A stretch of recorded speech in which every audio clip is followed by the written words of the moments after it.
Hey, and welcome to Matt and Jess TV. I am Matt Roach. And I'm Jessica Bun Bun. We are here with our reaction and review for the first 3 episodes of The Testaments on Hulu. This is the long anticipated follow-up, and Jess, your body language says it all here. I'm so excited to be back. I mean, we love The Handmaid's Tale. We covered it for many years here at the channel. So when we heard about the Testaments and it was going to be coming, we couldn't be more excited. And these 3 episodes, we eating good. Yeah, it's funny. I obviously really enjoyed The Handmaid's Tale a lot, as much as Yep. you can enjoy a show that's dystopian and dark. Yes. But I thought this show was going to be very good.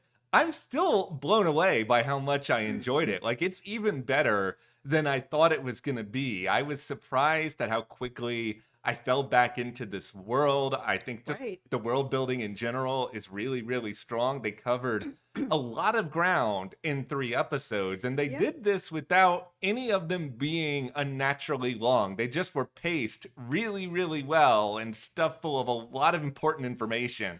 Absolutely. I mean, I'll be honest with you guys. When I first saw the trailer, I was a little bit worried. I felt like we were getting like teen drama, CW kind of feels to it. But it is nothing like that. It is truly, we are back in the world of Gilead. We've got great new characters that are so amazing. They're eating up the screen. This is a really wonderful way to come back in. Yeah, and above all else, New perspective. we have so much room here that we can all get out our metaphorical calligraphy pens and do some theory crafting, Yep. because there's a lot to wonder about when it comes to everything from we have our new characters, but then, spoiler alert from these 3 episodes, oh, there's June, and trying to figure out like all these little connections that are here. Okay, speaking of spoilers, so we have not read the Testaments, but it's sort of like a well-known spoiler that is out there, and it feels very obvious already on the show. So if you don't want to know for sure, cover your ears. Okay, that Daisy is Nichole. And I mean, the actress that they have playing Daisy slash Nichole, if it is Nichole, oh my goodness, she is perfection. She looks exactly like Elizabeth Moss. She has June's mannerism. She speaks like her. She kind of holds herself like her. She's got her spirit of her, and her eyes, they look exactly like her. They could not have had a better casting. All right, I'm just going to say this and then I'm going to run away. Are we sure that are we sure that Daisy's Nichole? Are we sure that that's the Okay. case for the show? So here's the thing, that is the case in the novels. I feel episode 3, we're going to dive deeper into it, made it very clear from June specifically, her body language, the way she was talking to Daisy, all the things she was saying, even repeating the story of how she got out of Gilead. It's Nichole's story, and it feels very much like a mom telling her daughter this story that she doesn't remember, that's about her, all of that. I will say we're going to get into a little bit of, it's a tiny beef but a big beef, but a beef that I'm willing to overlook because the show is so good. There is an elephant that is just like, address me, address me. Yeah, if this is Nichole, the age between Nichole and Hannah doesn't make any sense. Like, they're supposed to be probably like a 7 or 8 year difference between these two sisters. That is not the case here. I would even give it maybe 1 year, maybe 2 years, possibly. But these two sisters seem like they are pretty much the same age. There is not a 7 year, 8 year age gap. Now, I know there'll probably be a lot of people out there being like, I'm not okay with it. You know what? I wasn't that okay with it either, but I'm so lost into the world, and this actress is so good that I just don't care. Okay, I well, just don't care that it doesn't make any sense if she's Nichole. well, we're going to get more into that. We're going to get more into the June Nichole connection. We've got a ton of theories. This is going to be a really, really exciting season of Yeah. drama. So hit that subscribe button. We don't want you guys to miss out on any of the Testaments coverage that we have Yes. coming your way. I mean, we also have so much other great stuff happening at the channel. Like Yeah. this month alone, you've got the premiere of Euphoria, you've got From on MGM Plus. There's Yeah. just like so much meaty stuff that we are sinking our teeth into here. Also, for our members, right now we are right in the middle of covering Monarch Legacy of Monsters, Mhm. and we are starting to cover The Boys. So if you are watching that, we are also watching that over on our memberships. We'll leave a link for you below so that you can join our memberships. Really helps us here at the channel. So thank you so much. Thank you guys. That is so, so very much appreciated. All right, we're going to talk a little bit more about this timeline, and this is going to be coupled How are you feeling with about it, Matt? there's going to be a major hear me out at the very end of this. So just brace yourselves accordingly, All right, I have buckle up. my All right. hard hat on. So Let's go. obviously, the timeline is a huge issue here. If the assumption is being made that, all right, Daisy is Nichole, and I think 99% likely that is the case. So we're going to Yes. operate with that logic in mind here. Now, I had to go back and do some more research and really fine tune the ages of people at the end of the Handmaid's Tale, Yep. where we had Hannah at that point where you want to say, is she a preteen? Is she a young teenager? But then we have Nichole, who is a toddler, if we're being really, really generous here. So Yeah. there's one of two things that are going on. Number one, most likely scenario here is that they developed the first couple of seasons of The Handmaid's Tale, just telling the story that felt natural to Yeah. them at the time. And, kudos to them. Like the writers, the producers, they told the Yes. story that most saw fit. They may not have had, a telescope in front of them where they're looking really far down the road and being like, oh, we want to do the Testaments next, or have a big sense as to what that story would look like. So Yeah. they just told the story that made sense to them in the moment. And now they come around to the Testaments and they're like, oh no, this source material, this is a really big problem. But then they just sort of did what you were talking about. Yeah, sure. We're just going to come in. We're going to retcon this in the most dramatic way possible. And we're just going to hope that, like you did, most people will find a way to get over it and just be like, it's weird, but I can tolerate it. Yeah, and that's how I felt at first. I was watching being like, if this is Nichole and it feels very likely this is Nichole, this age difference doesn't make any sense. But again, because this actress is so good and these two actresses together, the chemistry is really great. The back and forth is really great. I am so invested in the two of them that by the time I got to the end of episode 3, and especially even watching Daisy with June and sort of the back and forth of this potential biological mother-daughter type deal, I just didn't care anymore because it really is good. Hear me out. Hear me out. Okay, let's all put on our tinfoil hats for a moment. All right, here. it's on my hard hat. Let's All go. right. Is it possible that the producers of the Testaments are sitting back, twirling their mustaches, and just thinking, you know what? We know what all of you book readers are thinking. We know that you guys are going to lean really hard into, as you mentioned, the very strong physical resemblance between Oh my Daisy gosh. and June, that we're really going to lean into the conversations and make you feel like this is 100% Nichole, when in reality, we're going to find a way to make all of this work. We're going to make it that, oh, there's somebody else who June just so happened to get really invested in that we were not aware of prior to the events of this show. Because here's the other weird thing.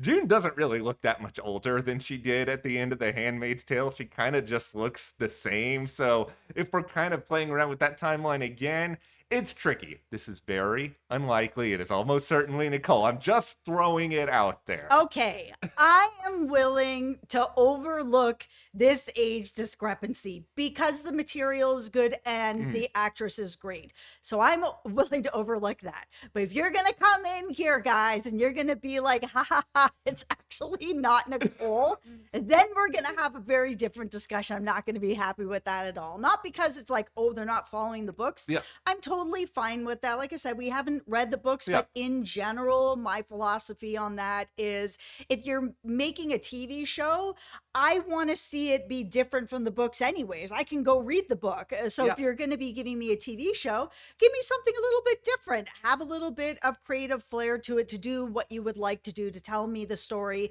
that's happening in the book, but you can tell it to me in a different way. It doesn't have to be exact for exact. But if you come in here and this is not Nichole, but you decided to cast somebody who looks exactly like Elizabeth Moss, that has her mannerisms, her eyes, the body language, all of it, I'm going to be pissed. It's just, it would really be just the ultimate. You might as well air the rest of the season on April Fool's Day because, well, it would be an April Fool if there ever was one at that point, right? It's just, it's a trick. But okay, no, let's just talk about the Elizabeth Moss of it all here for a minute Yes.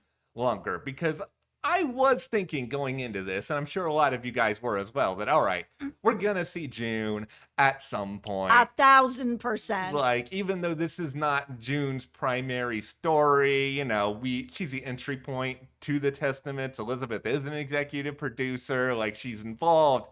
I did not think we were going to see her in episode 1. I thought if we were lucky, this was going to be that situation. We see her at the end of episode 3, and then we're all like, okay, that's why Hulu decided to give us the first 3 episodes when you guys did not actually have to. I did not expect to see her as much as we did. I expected fully to see her. I mean, Agnes/Hannah still there, right? I mean, and we know that June is still out there trying to get Hannah out, and this is Hannah's story. So yeah, we were going to see June at some point, either trying to get to her or getting to her, getting messages through, anything at some point. But I truly didn't expect to see her as much as we did. It was nice gift. It was very nice. It was refreshing. And even with all of us having that assumption, the reveal that they did in the midst of episode 1, like we've got, where she's in the thrift shop and they're just panning by her. It was cool. it made me really, really excited. Everything that they did in just episode 1 in particular, I think this is as good of a pilot as you're seeing with any spinoff under the sun. They also came back with totally bomb music choices, like Yeah. The Handmaid's Tale, and the music and the where they've placed the music choices for Handmaid's Tale was always like, it's like a top tier show when it comes to music, and The Testament's no different. Yeah, they really set the stage well with the music, with the placement of Elizabeth, but then Yes. just also the setup for what this story is, where sometimes I think a lot of us can feel this way. Narration can be a little bit annoying because sometimes shows do tell you way more than they need to, but I felt like the way they structured it within the first, I don't know, 2 minutes of this episode, I was like, all right, I know who Agnes is. I know her status within Gilead. She's going to this school. I had a sense of how she feels about it, but also this is not somebody like June who knew what life before Gilead was like. So she really had something to compare it to. Like you get this underlying sense that, all right, Agnes obviously knows that there's a lot of terrible stuff happening here and she doesn't like it, but she doesn't really know the alternative, and it's such a interesting entry point to this. Well, yeah, especially since if you watch The Handmaid's Tale, Hannah at that point was writing her name and knew what her name was and knew that her mother was somebody else. But here we are in the Testaments, and a lot of that is kind of washed away, where she's just like, this is the only life that I've known. But I mean, when she was taken, she was like, what, like 6, 7, 8, something along those lines, right? And she did know how to write her name, and she did know what her name was, and she did know about June. Now, lots of time has passed. She has now grown up in Gilead, and she's very much part of the system there, so that even if she has that little bit of a memory of who she might have been before then, this has really been her life, and this is how she's been nurtured, and this is how she has grown up, that those memories are just going to fade and fade and fade. I think what makes the rest of this season so interesting is because she has those memories and they may be buried very, very deep. The question then becomes, how can we then activate all of this? And what's the end goal when it comes to, we know where Agnes/Hannah is. We know this institution that she's at, which just so happens to be run by Aunt Lydia, who had, I don't want to say full-on redemption here on The Handmaid's Tale, but did show a certain degree of growth over the course of that. This is where I definitely have to Yeah. be okay to kind of push some stuff aside, All right. because with Aunt Lydia, yes, absolutely, she had a redemption arc. She helped all the handmaids get away. There was that one eye that was there that knows that she did this, and he's still alive and he's still out there somewhere. But for some reason, Aunt Lydia has been able to be brought back into Gilead and be the head of this school. And, she's got to be in there as a mole. I in no way think that she has all of a sudden forgotten everything. Is like, you know what? It's better now. We're all good. Don't worry about it. We got those handmaids out. And interestingly enough, we haven't even seen any handmaids. The most that we've seen in these 3 episodes were Agnes's dolls, where there were all the slots for the dolls, and then there was a red one with nothing in it at that point.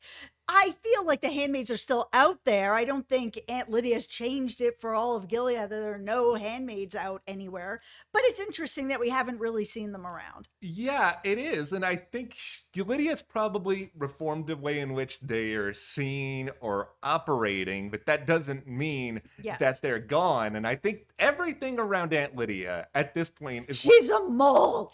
100%. 100%. She's got to be working with Mayday, with June. I think she knows exactly who Daisy is. Daisy's in there undercover, and she's brought her. I think it's all just a big part of the plan. Yeah, and this is where we have the fun that we're going to have here and talking all about these theories, because let's all put some pieces together for a moment here as we ask, okay, well, why would Gilead be okay with Aunt Lydia doing all of this? Yes. I feel like a lot of it is based on this idea where even if you know somebody's not really in control, you want to give them the false pretense that, all right, you are. So this whole, we're giving Lydia a school, we're putting a statue out there of her. This is all just this big paper tiger, because I feel like Gilead, and we all know a lot of these commanders are, to be frank, idiots, that they would believe that they can give Lydia this pat on the back and look, you've changed things for the better. We want to honor you. That because of all that, they're so blissfully unaware in their own delusions that Lydia would be doing something else. And if you're Aunt Lydia, then you're probably like, okay, great. I can help train these young women. I will put some people that are a part of my organization here who maybe are fully in the beliefs of Gilead, because maybe that masks my intention a little bit. Like somebody like Aunt Vidal, I don't think she's a mole. I just think she's terrible. But I think that's all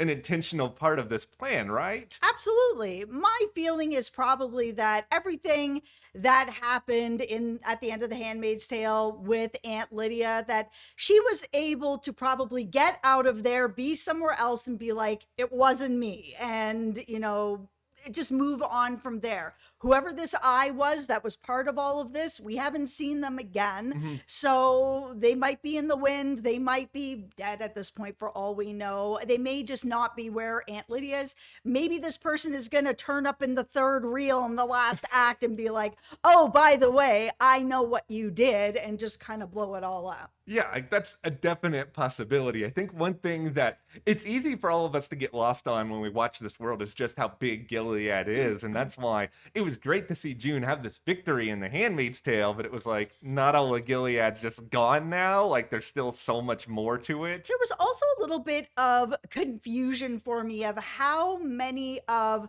the men in Gilead at this point are actually getting punished for anything, especially some of the things that they're getting punished for, because men still have all the control in Gilead. No, Yeah. I mean, you've got people out here that are up on the wall basically for taking women without permission. It's kind of like, okay, this is Gilead, so that is entirely what they're doing anyways. So why is it not okay that these men are taking women, but the rest of the men are all able? It's just a control within all the men of Gilead, of their own hierarchy.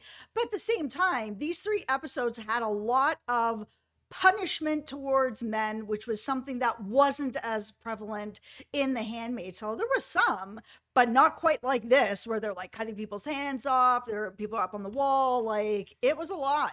It was a lot more. It is a lot more. And I think it's a lot based on this structure of delusion that's going on here, where I think the eyes, the commanders, they are kind of like with the Lydia statue. They have this belief that's like, okay, we're just going to punish these really, really, really bad people. So like the 0.0001%, provided that they're not commanders. We're not going to punish the commanders. We're just going to find some other bad people, and it's going to give this pretense that, oh, we do care about women because they want to, they feel this sudden need that we have to keep the women in line because otherwise they're going to go and join these other places. And it's another way, I'm guessing, to control the women into thinking that if you by chance become a wife and you have a handmaid, it's okay. That Yes. situation is a-okay, even though it is not okay. And she has not given permission. But that situation, that's the okay way to go about things. But what these men did, just taking a woman, we would never allow that to happen to you and give everybody this false sense of protection. And all of this just works so effectively in showing, even in the premiere, that this is the same world, but it's also a different world. There's enough that's changed to kind of make us see this passage of time. But then we get the introduction of Daisy. And I think this is where our wheels can really get turning because, yeah, our mole here, Aunt Lydia, it just so turns out that this person is arriving, and out of everybody out of her school, she wants to look after Daisy. It's Agnes. Coincidence that these two are spending time together? Absolutely. I mean, and she absolutely's got to be Nichole. I mean, out of Toronto, Yeah. my hometown. Mhm. Come on. But yes, I feel like a lot of this is all movement to maybe try to get Hannah out of there. That, Lydia's maybe working with Mayday to work with June to get to Hannah to try to get her out of there. And couldn't have come at a better time, it seems like, because Yes. now we've got Agnes as a woman now. And what is she, like 12, 13? Oh my God. This has brought the Handmaid's Tale to like this extra creepy level where now all these young girls are still children that are becoming wives and moving into these weird situations. Watching Agnes have to walk into her father's room filled with men that are like in their 50s and 60s and Mhm. 70s to walk through as now a woman and have them all leering at her.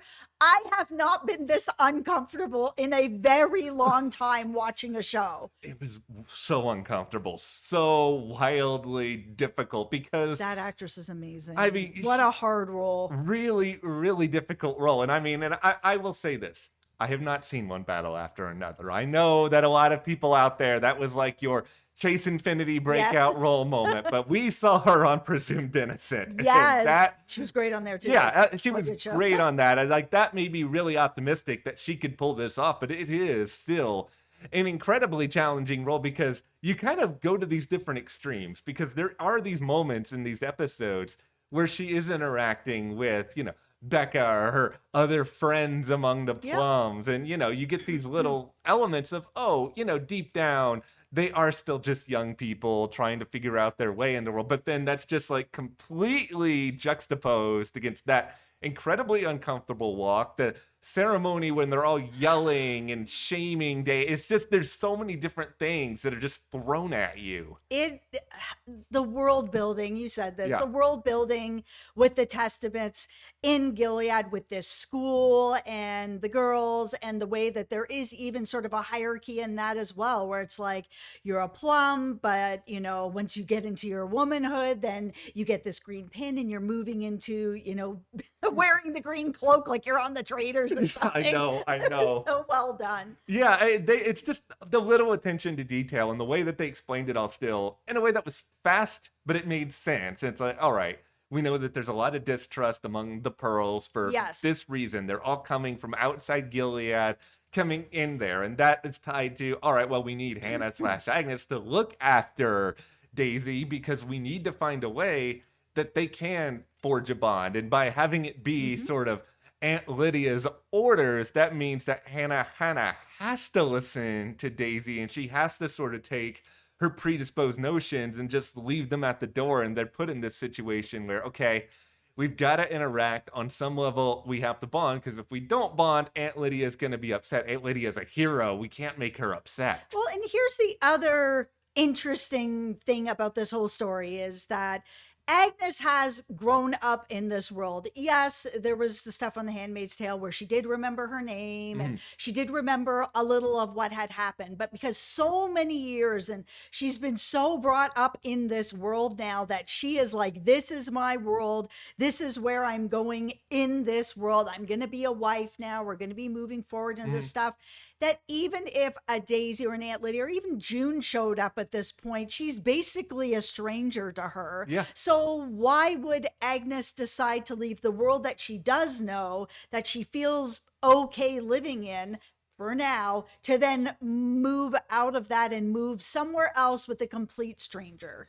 It really has to be a step-by-step process where you're not gonna be able. Long game. Yeah, you can't convince somebody of any of this overnight. I mean, that's one of the big struggles that June had with Daisy in episode 3 was, Yep. here's this person who is lost who she believes to be her parents. How do I now come in here and be like, no, they aren't actually your parents. They were working with this group called Mayday. And yeah, it went very, very badly. June had to act that way because she didn't have any other choice. But with Agnes, there's still Yeah. that choice. Okay, why didn't June just say, I'm your biological mother? So there's one reason, which is that she's not, and that Mhm. is like the 0.0001. That is not the reason.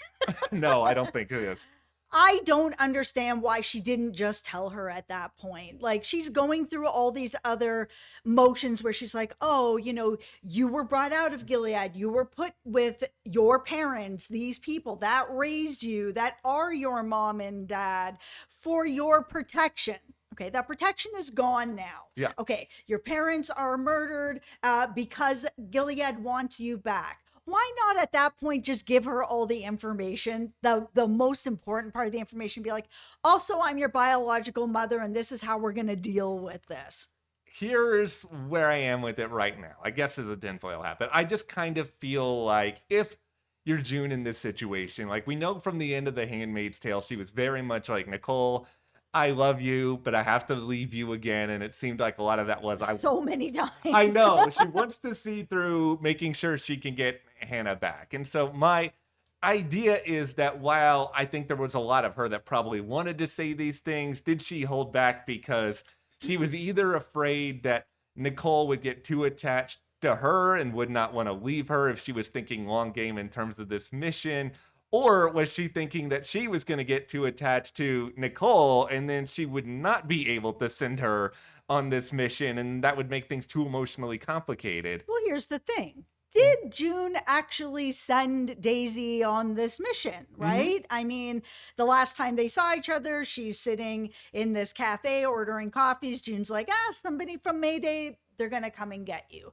So is it possible that whoever from Mayday that came and got her, Yeah. she starts to just get more involved while June is off doing something else? So maybe, June, you should have just told her, by the way, I'm your biological mother. This is the danger you're actually in. Don't go back to Gilead because these things are going to happen to you. So that way she has all the information. So when she does meet up with the Mayday people, this could have been a Nichole situation to be like, put me in, coach. This Yeah. could have been someone else in Mayday that's like, hey, I'm going to put you in. Yeah. And June doesn't know. What do you guys think? Do you think June put her in, Mayday put her in, Nichole put herself in? Yeah, this is a really good question because now my wheels are starting to turn because I think Nichole put herself in. I think that she probably heard what's going on with the girls down there. Maybe she heard she had a sister or some sort of family down there and was like, put me in, coach, I'm going. And because June's not there, there's no one to stop her. Yeah, I think she probably did put herself in as well, just because, and she's kind of already said this. She's thinking, what do I have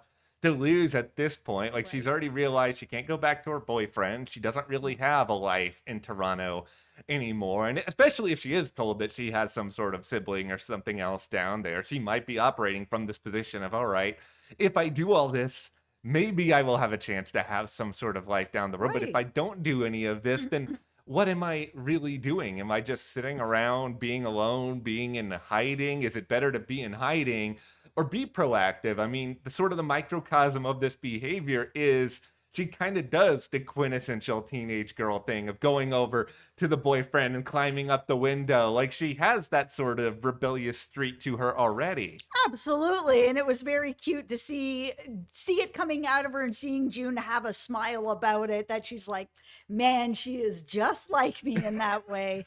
But I do think that the idea of maybe she knows that there is a possible sibling or a family member Mhm. down there. She's just lost both her parents. She doesn't have anybody else, that at that point she might be like, yeah, I'm willing to go down to have an opportunity to have any kind of family. Yeah, and I think this is going to be a really fun underdog story in a way because, like, we all love underdog stories. There's no greater one than this idea now of, all right, we have Daisy, Hannah slash Agnes, not fully on board with anything right now. Let's Mhm. assume that Aunt Lydia is on board and on the same team. That's still a very small Oh, amount she of. better be. Yeah, and that's just okay. Yeah, we also have driver dude. So it's still a very, very small group of people Mhm. who are on board with all of this. Like, how do you possibly figure all this out and also keep all of these secrets? Yeah, I don't know, but I mean, we are only 3 episodes in and we still have quite a ways to go. Yeah, in general, the one other thing I really enjoyed, as strange as it is to say,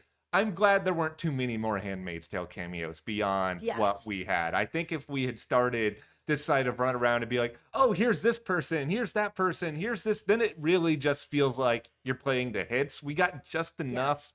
that a lot of that nostalgia kicks in, but this is still its own story with its own characters, and we really took the time and got to Mhm. know them. No, I really want to dive more into Agnes and her story and what is happening with her, her relationship with Daisy. These are the 2 people that I am completely I'm so invested in these 2 young girls. I really want to see them get out of this Yes. okay. But outside of that, I mean, Aunt Lydia makes sense to be there. June, of course, makes sense to be there. Her daughter is still in Gilead. But yeah, if you're going to start bringing in other people, it needs to make sense. They Yeah. have to be part of Mayday, or they have to be inside helping in some sort of way. But really, I don't need to see anybody else. I feel like I got that in The Handmaid's Yeah. Tale. This is a continuation of it, but we're focused in a completely sort of different spot now. I'm so excited to see Agnes sort of wake up to a lot of this stuff and how it happens. Give me 6 seasons of this already. I I'm know. convinced. Renew it for many, many. I hope this is not a short run. This was a really, really great start to this Yeah. show. Let's turn this over to you guys, though. What did you think about these first 3 episodes of The Mhm. Testaments? How do you think all of this is linked together with the Lydia and Daisy? What does June know? Share in the comments. Be sure to subscribe. And if you do want to support us further and check out our coverage of Monarch and the Boys, join our memberships. We are so grateful to those of you who Thank do. you. We'll see you here next time.